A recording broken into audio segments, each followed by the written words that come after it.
Hey everybody, it's Mr. Cadell.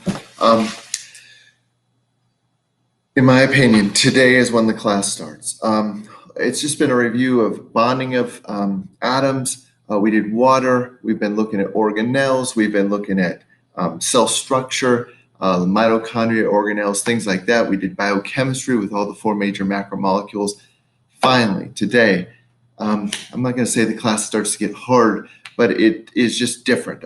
No one has seen, you guys at this level have not seen this stuff before, so it's brand new. And then we'll go into energy after this. This is chapter 11, which you might be saying, oh my gosh, why are we in chapter 11 right now? And the reason why is because it fits nicely with chapter 6 and 7. And then I feel like they put it out of order. 8, 9, and 10 are all about energy, photosynthesis, cellular respiration. And then 11 is kind of by itself. And I think the reason why the authors of the book did that is because it's hard. It's harder than anything you've seen before. And so in this class. And so I like to put it to where it makes the most sense. It has to do with the signaling of information from the outside of the cell to the inside of the cell.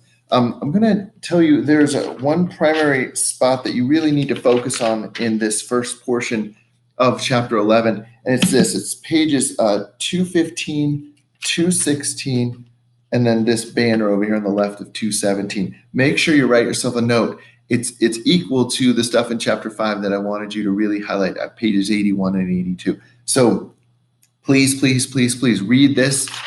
Take 10 minutes and then read it again the next day, then read it again the next day, and so on. It's that important. If I could stand on my head, I certainly would when it comes to this stuff. Well, hopefully I've had you in class by now. Maybe I haven't, but if so, we will have taken some skin cells of our own and looked at them under the microscope. They don't look that great. It just kind of looks like a blob. You've probably done it before in middle school. But what I want you to start doing is appreciating the wonder and the brilliance and the evolutionary complexity of everything that exists in nature, including your cells. What they can do is mind-blowing if you allow yourself to open your mind and really consider that. I'm going to tell you, the job of any cell is to do one thing: create proteins. Now, that protein may enable it to conduct nervous impulses or beat the heart or help you to see or digest food or to protect yourself like a skin cell and create these melanocytes, which change the color of the cell, the pigmentation of the cell when the sun, UV radiation attacks it, like you get tan over the summer. All these things, it really comes down to protein creation. And how do cells know how to make proteins? Well, they get a message. We're going to watch a movie here, and I want you to be amazed. Just sit back, open your mind. It's about a scab that you're going to see in this little kid's knee when he falls. So here it is.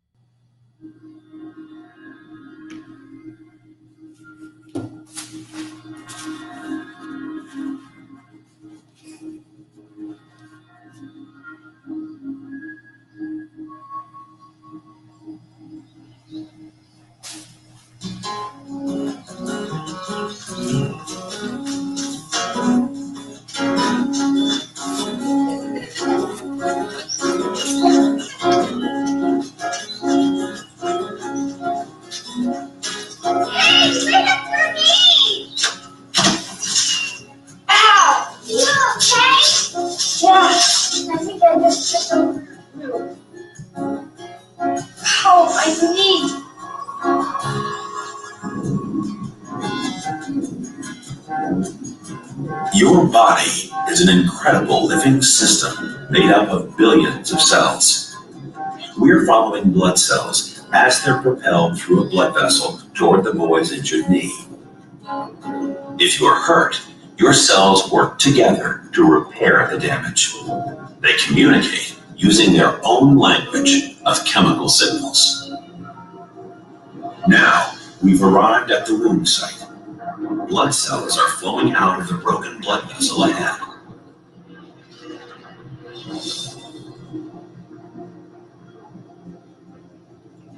Moments after an injury, these blood cells and cell fragments start to form a mesh-like clot.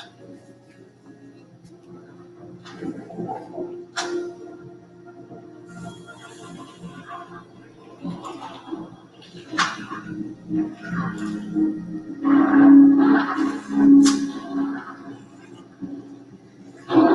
different types of cells are involved in tissue repair. The flat, light-colored cells are fibroblasts. Early in the healing process, fibroblasts multiply and produce proteins that help to repair the damage. The smaller dark cell fragments between the fibroblasts are platelets. When activated, platelets release a stream of protein messengers called growth factors to stimulate cell growth and tissue repair. To see how a growth factor from a platelet signals a nearby fibroblast cell, we need to swoop. Okay, we're going to press pause for a second. So we have a kid. He fell over a root. He cut open his knee. You see that the blood vessels are broken, and so is the skin right there, and that's why the blood vessels are leaking blood, and then it's leaking out into the environment, and he sees the bloody knee. There's a lot of things that happen all the time throughout our body, but this is just a representative example. There's a lot of things that happen when a cut occurs in a blood vessel, and some of the things that immediately occur are some of the cells begin to release chemicals, and these chemicals are messages. And this white cell that you see on the screen here is a fibroblast. It's a type of cell that we have in our immune system, and it's going to help with the blood clotting cascade, and it's going to help repair the damaged tissue in the knee. The proteins that are being released are maybe called hormones, and they are going to bind to something on the surface of that white cell. So this is the first stage of cell signaling. We're going to signal this white cell to do something and try to help heal the boy's injured knees. So reception is, I'm not going to write this down because you're going to see it 10 times in your book. Reception is when a messenger is bound to a protein receptor on a cell and it's received. Basically, that's reception. What happens then is that causes something called transduction, or that message is transduced or changed into another message, usually due to shape shifting. Do you remember how I always say that form equals function, or shape or structure equals what something does in biology? Often when something is received, it changes something's shape. I'm being vague on purpose, and usually these are just proteins embedded in the membrane of a cell. This causes a transduction of that message into something else. And we're going to see, I'll put a bunch of arrows on here because you're going to see a ton of steps here which occur inside this fibroblast. And all throughout this chapter, this is where the money is made right here. And I think the reason why there are so many steps here, because someone might say, well, evolutionarily speaking, that sucks because there's a lot of places for mistakes to be made here, and then the cell isn't in control of the creation of a response as a result of receiving a message. But I think that there's an evolutionary trade-off here because there's a lot of room for error, that sucks. But there's also a lot of room for two things. Number one, amplification of the signal, meaning maybe only one receptor was bound, but by the time all this is done, the signal might be 1,000,000 times stronger. We're going to see that evidence in the chapter. Number two, I think this then allows for many different, so you could argue that the arrows should be drawn like this also, that many different things can be stimulated, not just one kind of path here. But in this fibroblast, in this initial example from the DNA Learning Center, the Cold Springs Laboratory on Long Island, which is what we're watching here. It's affiliated, I think, with Harvard. We're just going to watch one single kind of way that this happens, this message. And then finally, when it comes to the response, usually the response is the creation of a protein. What it is often is it's some sort of protein that is turned on or something that then will go on to DNA. So I've just moved this over here. It's going to turn on a gene, and that gene is then going to undergo transcription, creation of a message of RNA, translation. That message will be translated into a sequence of amino acids, and then a protein will be. If this movie isn't working for you on the screen here, I have it Also, you can just find it where I keep all the classroom stuff and click on it there and watch it at your own speed on YouTube or whatever. I'm not going to stop it again. I would love to, but I'm just not. Close to the rippling fibroblast surface. Fibroblasts, like all your cells, have a fluid outer membrane that regulates the flow of molecules in and out. The gray structures sticking out of the cell membrane are receptors for incoming signals. When the growth factor from the platelet, shown in purple and blue, encounters a matching receptor, it binds to it. A second receptor protein joins in, making the growth factor fit like a key in a lock. The binding of the growth factor causes the receptor to change shape. This change in the protein conducts the signal through the membrane and into the cell's interior, the cytoplasm. You'll see this better from inside the cell.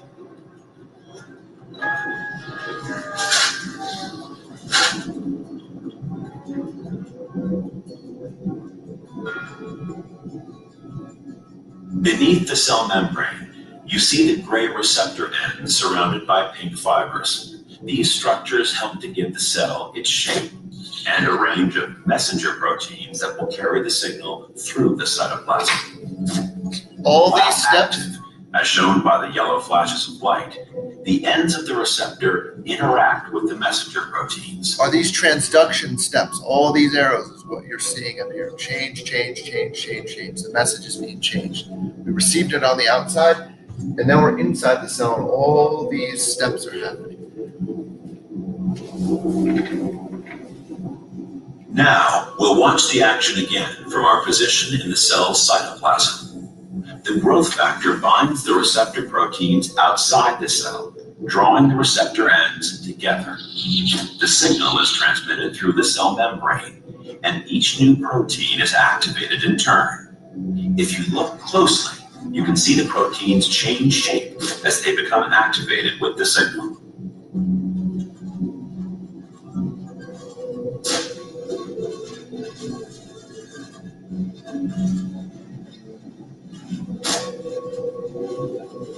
Each step of a pathway is under tight control to ensure that the correct message is relayed.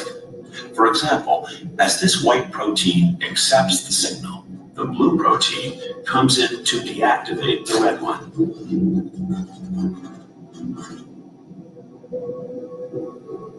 Let's follow the white protein on its journey through the cytoplasm toward the center of the cell.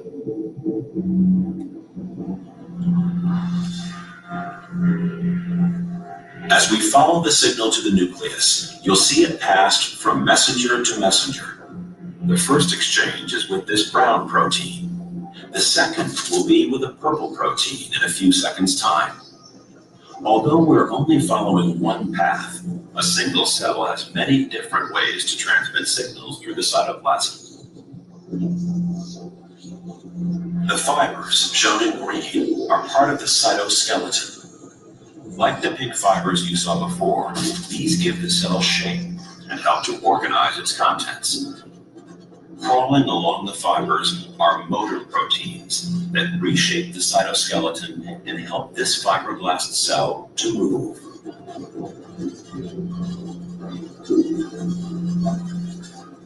On our way, we will encounter other structures in the cytoplasm, known as organelles.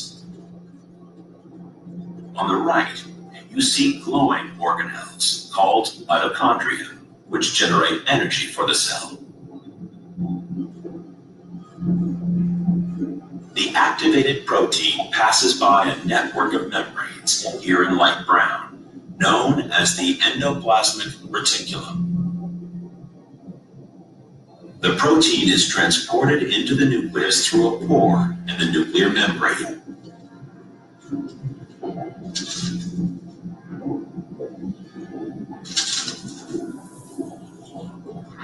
The nucleus contains tightly wound coils of DNA, shown in green. The protein messenger passes the signal to two other molecules that team up to locate a specific gene along the DNA. So this is the In response. this case, the gene carries the information to make a growth factor. Other molecules then unwind a small section of the DNA molecule and allow an enzyme called RNA polymerase, shown in brown, to make an RNA copy of the gene. The copy, called messenger RNA, here in light green, is packaged with a set of carrier proteins and leaves the nucleus. The cell will use this copy to make the growth factor.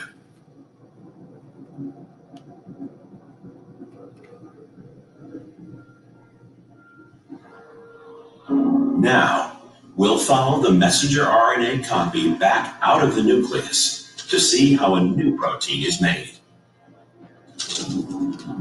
We're seeing your transcription, On the left translation, is the endoplasmic reticulum, creation of which a we've protein. seen before. And on the right is a new structure called the Golgi apparatus, which we'll visit again later. Straight ahead are more of the glowing mitochondria. In the cytoplasm, the messenger RNA is released from its carrier proteins and binds to a complex called a ribosome. Here, the ribosome, a huge molecule, is shown as a multicolored structure.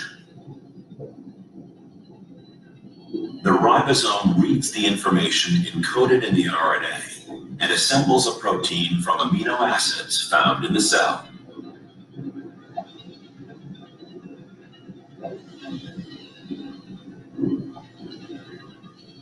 Many ribosomes can operate at the same time to make multiple copies of the protein.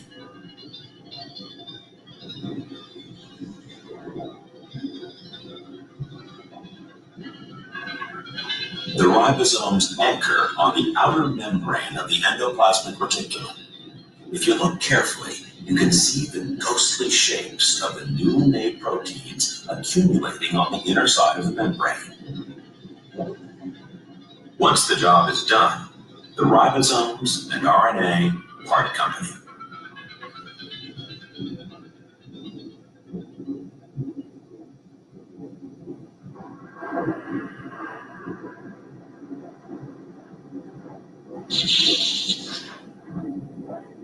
The newly made proteins leave the endoplasmic reticulum wrapped in a layer of membrane called a vesicle.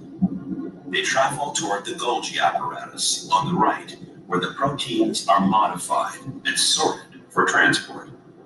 The loops of the Golgi are busy with protein traffic moving in and out. The vesicle fuses with the membrane at one end of the Golgi, and the new vesicle, containing the modified proteins, is pinched off the other side. The new vesicle transports the proteins through the cytoplasm, delivering the proteins to where they are needed.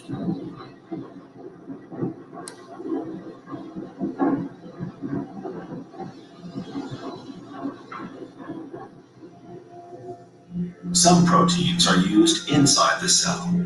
Others, like these growth factors, must be exported.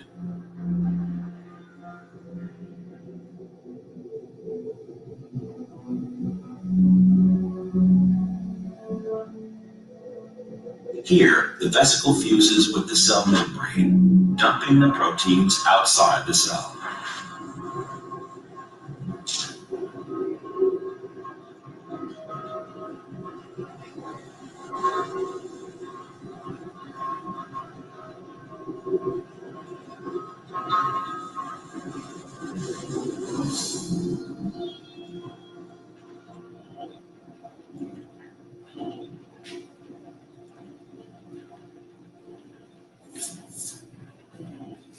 The released growth factors will communicate with other cells to continue the healing process. These growth factors will attract more fibroblasts to the wound site and remodel the clot for better healing. Other proteins produced by this signaling pathway will tell the fibroblast cell to grow and divide, making many new cells to heal the wound.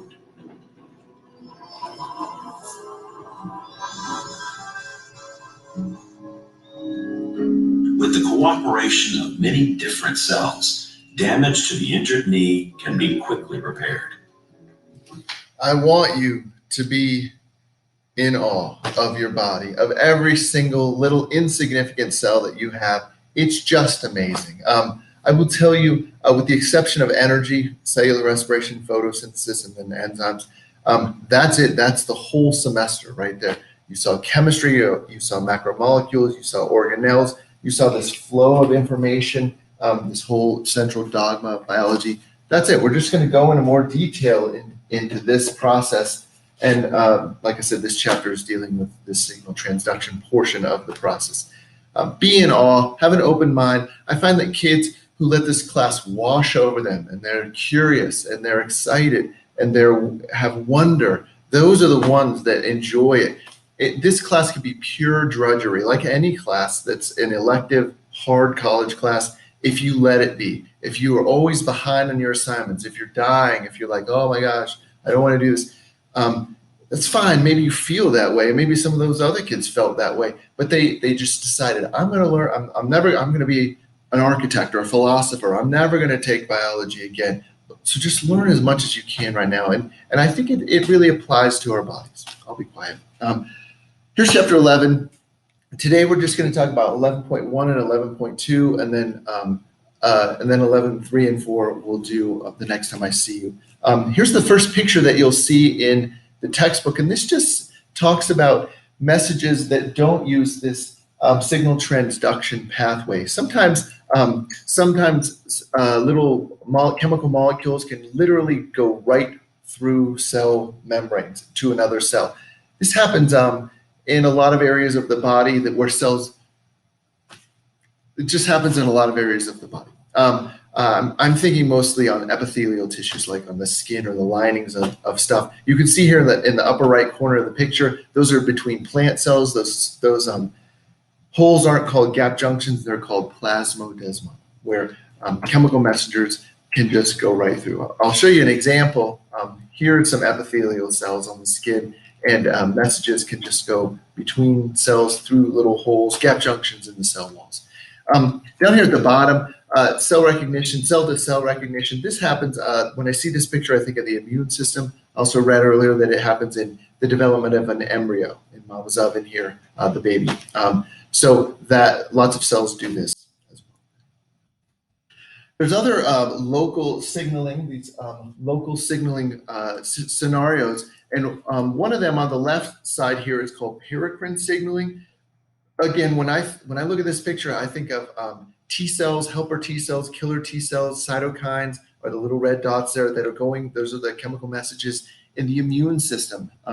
We often see things that happen like this over short distances. Messages are being sent from cell to cell. And then the other example that your book gives you is at the synapse, where nervous conduction of a neuron, you'll be able to see it over here in a moment, is bringing an electrical message to the end of its cell area, not cell body, because that's where the nucleus is housed on the other side, to the end of its cellular structure. And then that message is going to be turned into a chemical message that we call neurotransmitters. And they go across this area called the synaptic cleft. It's just an area where chemical messages go across, and a lot goes down there. Every memory that you have, every drug that works, good or bad, produced by humans or synthetically, they all work right here at this synaptic area. Not every drug, but most drugs, sorry, when it comes to psychodrugs or drugs that are going to affect the brain, or pain sensation or anything like that. I'll just move on. When it comes to long distance signaling, there are things called hormones. These can either be lipid-based hormones, they look kind of like fats with a lot of hydrocarbons, or protein-based hormones, which are the ones that we just saw in the movie. You have about 50,000 miles of blood vessels in your body, so you can imagine there's like a gland, pituitary gland, there's hypothalamus gland, there's the adrenal glands on top of the kidneys. There's a lot of glands in the body. They secrete these hormones out into the bloodstream, and those things just flow through all of your blood vessels eventually, and they're just bouncing. And just by random chance, through Brownian motion, they're going to, at one point, they're going to, like a key into a lock, fit into a receptor, and then maybe begin one of these signal transduction pathways. Well, I've shown you this picture before in an earlier chapter. What I'm just trying to illustrate here is a protein receptor on the surface of a cell membrane. And here comes a signaling molecule. Maybe it's a protein. It's going to fit super specifically. Those are all little amino acids that they're kind of those little bumps and stuff on these two proteins. And it's very, very specific where they are. This has to fit perfectly. You can see then that the shape has changed on the receptor. That then is going to cause some sort of shape change on the inside of the cell membrane, probably on a lower portion of the receptor here. And then that's going to cause a whole cascade of events. These are just different ways to cartoon this protein receptor.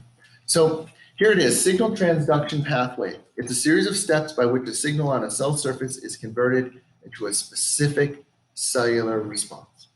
That's this pathway that we've been talking about. You can see all the arrows. Once you get into the cell, and that's represented here on the board by these red arrows. This is concept 11.1. I'd like you to draw this, press pause on a blank piece of paper, draw this, and then I'm going to give you a bunch of vocabulary words here. And I'd like you to correctly place the vocabulary words on this picture that you've drawn. So pause for a couple minutes.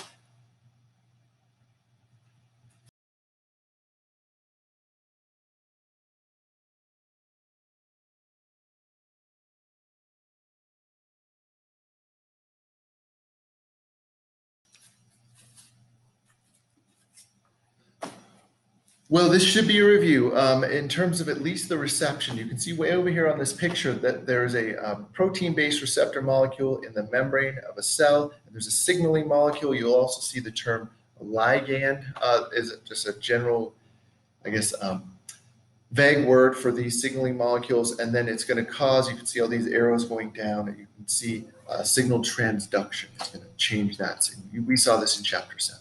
So there's 3 stages of cell signaling, and then you should use this to confirm whether or not you got the correct vocab words on that thing you just drew. You can see the signaling molecule goes into the receptor.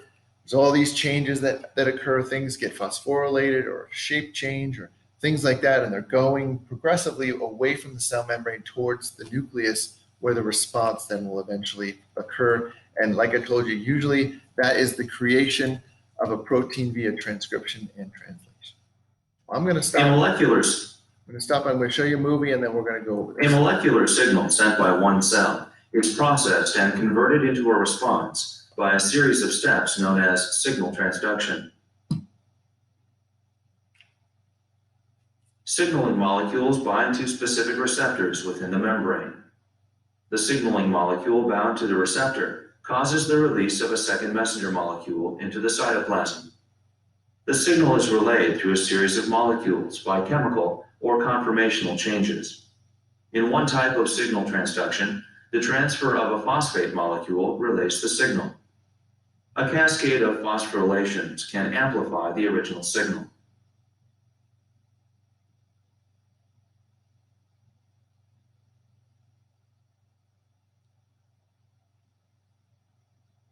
Eventually, the signal is converted into a response, such as activation of an enzyme within the cytoplasm or activation of a transcription factor. If a transcription factor is activated, it enters the nucleus and binds to DNA. A change in gene expression is one possible outcome of signal transduction. So what do you think a transcription factor is going to do? And you might not be able to see this board over here. It's going to bind on the DNA, a specific spot on a specific gene based on the A's and T's and C's and G's on the DNA. And it's going to either turn on or inhibit transcription. In this case, most often we're going to turn on transcription. So let's press pause here and go ahead and go over the basics, because we're going to get to the specifics next.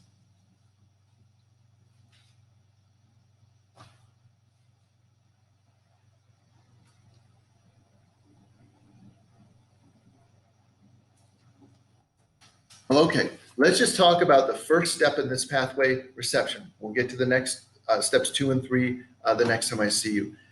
Generally speaking, reception is when a signal molecule binds to a receptor protein. And you can see here the red thing has its shape changed when the signaling molecule has bound to it, or the ligand has bound to it. Says that the binding between a signal molecule and a receptor is highly specific. I got a picture of a key going into a lock here. Super specific. It's that specific.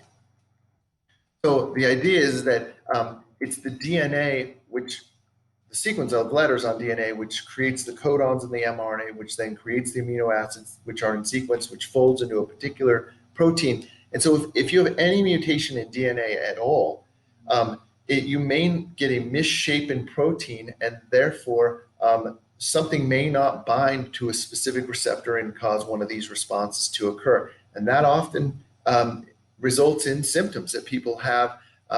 Maybe they are unable to see or unable to hear, or their heart has an arrhythmia, or they're unable to think a certain way, or unable to stand, or whatever, or produce urine, or whatever it may be. It may be because of a mutation on DNA, which has led to a misshapen protein.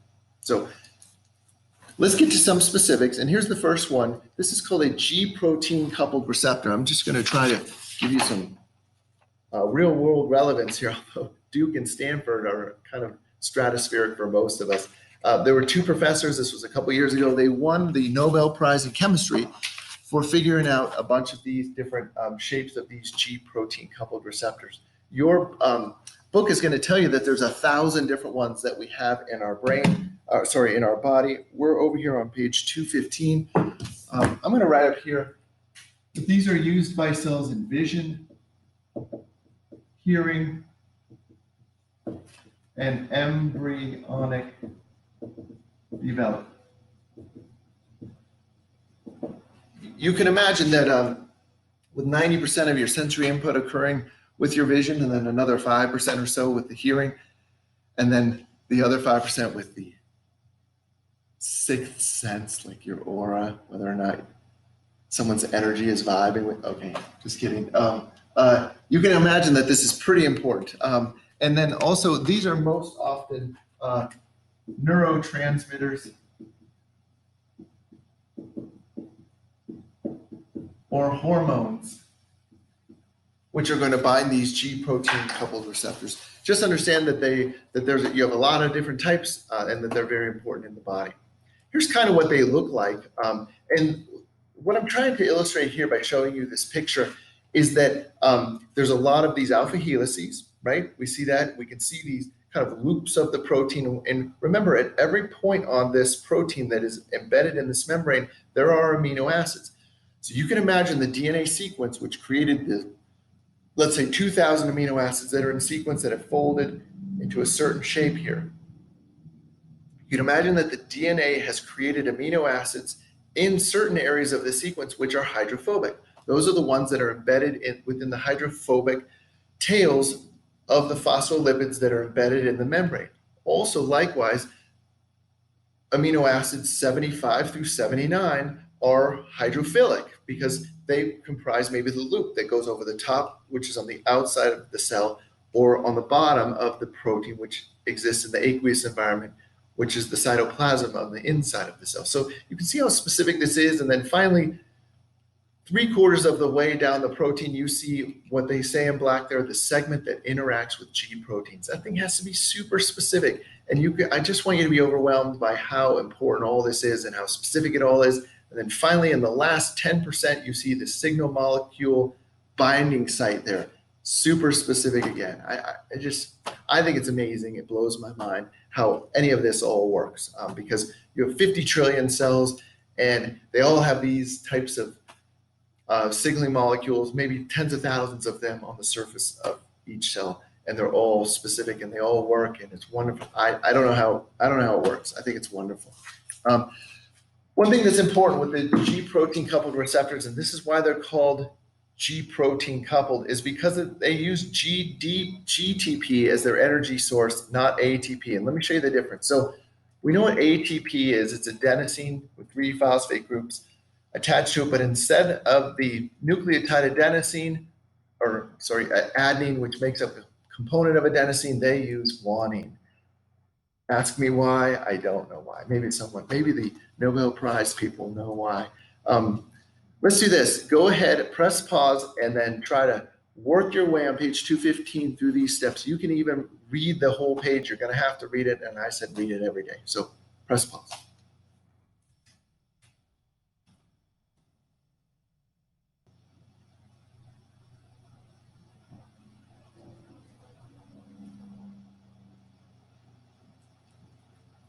If you need more, Mr. Anderson has a video on this. You can certainly ask me. I'm not going to go through step by step there with you. Here's the next one. These are called tyrosine kinases or kinases. And I'm going to tell you that a kinase is a specific type of enzyme that phosphorylates things. In this case, it's going to phosphorylate these amino acids called tyrosines. These are important in cell growth, development, and cell division. And what I want you to notice here when you talk your neighbor through these steps is that they create a dimer. You can see that and this just gives it even more control. And the one in the movie actually, I think it had a trimer, or 3 of these had to come together, or maybe it was a dimer. But the point is that means that the 2 receptor proteins have to bind to it, and that gives it more control in the sense that this is super important, because what happens when cell growth, cell development, and cell division go awry? You got it, cancer. We have to be able to control cell growth and cell division. If we can't, things just go haywire. In fact, we're going to see a little video here, and it's they're going to use the term oncogenic, and the prefix onco means cancerous, or these cells that are uncontrollably dividing, or as some people like to say, have the inability to die. That whatever your definition, that might be a semantic difference when it comes to what chemistry, what cancer is. But the point is, we have to be able to control this. These are the primary receptors that cause these pathways to occur. So let's control them. They're really, really powerful. Press pause and talk your way through this. You can read about this on page 260.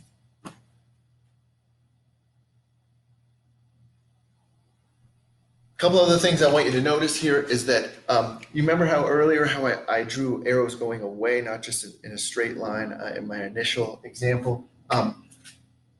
These are so powerful because it looks to me like 6 tyrosines are phosphorylated, and then they can have tons and tons of different effects in the cell. There's amplification here. There's stimulation of many different pathways as a result of just one dimerization of these 2 tyrosine kinase receptors. You can see the ATP is involved.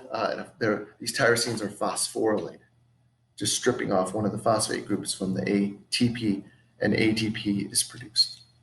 Oncogenic activation of receptor tyrosine kinases. Normal situation.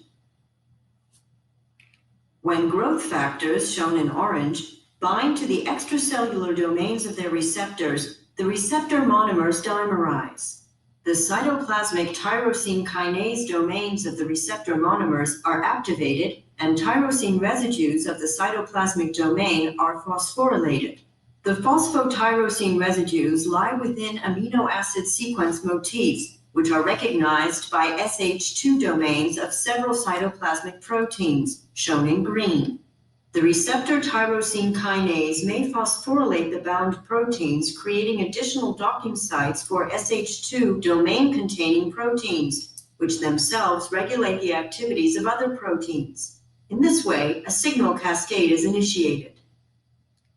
It's like a foreign language, isn't it? I love it. You know how I told you that you only needed the left-hand panel of 217? I lied. You need to read this on the right side here.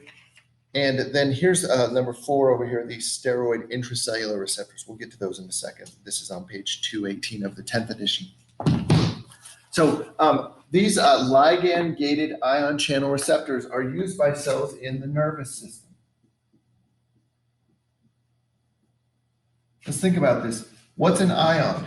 Well, it's just an atom that has a charge on it, a plus or a minus, because it's either gained or lost an electron in its outermost valence shell. A channel might mean a channel protein that exists in the surface of a cell here. And then ligand-gated, well, we know what a ligand is. That's some sort of molecule that's going to open up maybe a receptor. And then there must be some sort of gate here. And so the idea is that in signal transduction, meaning of an impulse going from the left to the right here in a neuron, it's an electrical signal. And it is electrical signal because you have these ions which are either flowing into or out of a neuron.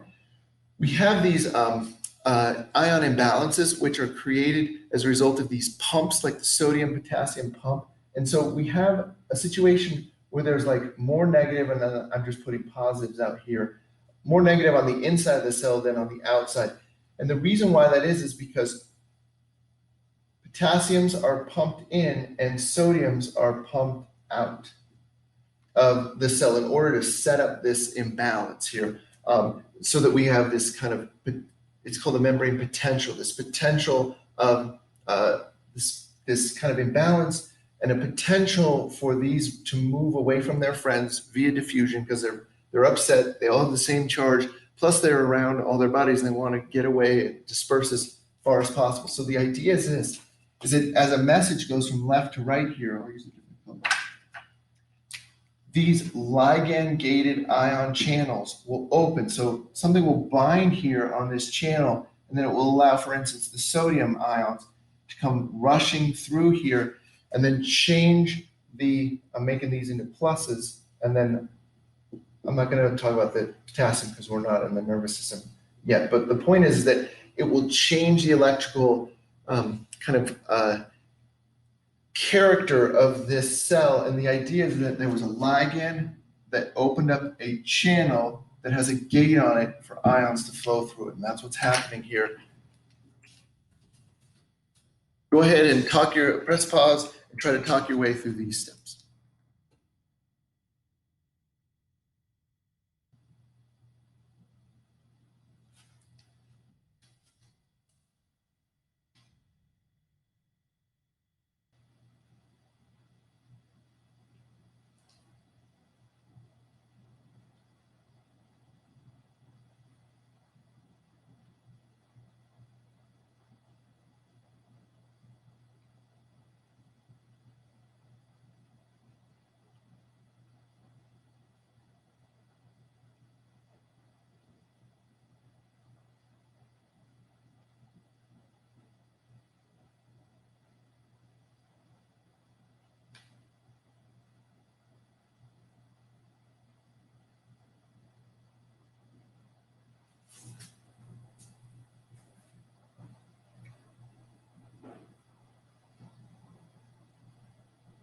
I'm not gonna lie, I think it's wondrous and extraordinary, and it blows my mind, the complexity behind all this and how it all works. I think it's fantastic. Finally, last type of signal reception are these steroid intracellular receptors. We've seen steroids before, and I want you to jog your memory. They're a type of lipid with a lot of hydrogens and carbons on it, so they're hydrocarbon, which means that they're really not polar, which means they probably don't like being in the bloodstream where all the water is, and that they can actually just flow right through the membrane. They have trouble, obviously, getting through the hydrophilic portions of the phospholipids, but in the middle, they're perfectly fine, and then they get spit out into the middle of the cellular medium, which is the cytoplasm. The point is that they don't have a receptor on the cell surface, but the receptors are inside the cell. So I'll give you an example in a moment of where we might see these. So it says some receptor proteins are intracellular, found in the cytosol or even the nucleus of the target cell. You can see up there the example is testosterone. Let's imagine that it's a hormone that's flowing through the body. Okay, let me give you the example. So let's imagine that in a testicle, testosterone is created, goes into the bloodstream, goes all throughout the body. You have to imagine then that testosterone hormone molecule is bouncing through all 50,000 miles of your blood vessels, and every cell that's being, fed by every blood vessel. It's not only touching that cell, but it's going inside those cells. So if you're a guy, you have testosterone in every one of your cells. But for some reason, the cells of, let's say, your cheek area are able to have a receptor that binds this testosterone and says, grow hair, or on the vocal cord, say, stiffen and make the voice deeper, or maybe the musculature says, grow more muscle. And it's the same for ladies. You can imagine estrogen going into the bloodstream, secreted by the ovaries up here and going into every cell of the female's body. And then whatever you can imagine, I don't want to get in trouble here, that makes a woman or, a girl, or womanly features. I'll just put my hands back here. You can imagine those estrogen hormones binding to receptors which cause those effects. That's all I'm going to say. Anyway, so, the key here is that what's different is that these things go into the cell. Maybe there's some signal transduction that occurs in the cytoplasm. We see here a hormone receptor complex. Here's examples of these hydrocarbons I was just talking about. We have estrogen and testosterone there at the bottom. And then just like the other kind of membrane-bound receptors which cause the signal transduction pathways, the end product here most often is that what we now call a transcription factor will bind onto a certain gene on DNA, turning on transcription, which turns on translation, which creates a protein, which then creates hair or stiffening of the vocal cords. Let's say. We're going to watch a movie on this. There's that protein. Many cell signals are small, lipid-soluble molecules that can readily cross the cell membrane, where they interact with a receptor protein in the cytoplasm or in the nucleus. Intracellular receptors may trigger a variety of responses. For example, some act as regulators of gene transcription. These receptors have a binding site for DNA. In the inactive state, the receptor cannot bind to DNA because an inhibitor protein occupies the binding site. When a signal molecule binds to another site on the receptor, the inhibitor is released and the DNA binding site is exposed. The receptor then enters the nucleus and binds to a specific nucleotide sequence on the DNA, which activates transcription of a particular gene, usually located adjacent to the regulatory site. The target cell's response depends on the nature of the cell. Thanks, everybody. Have a good evening.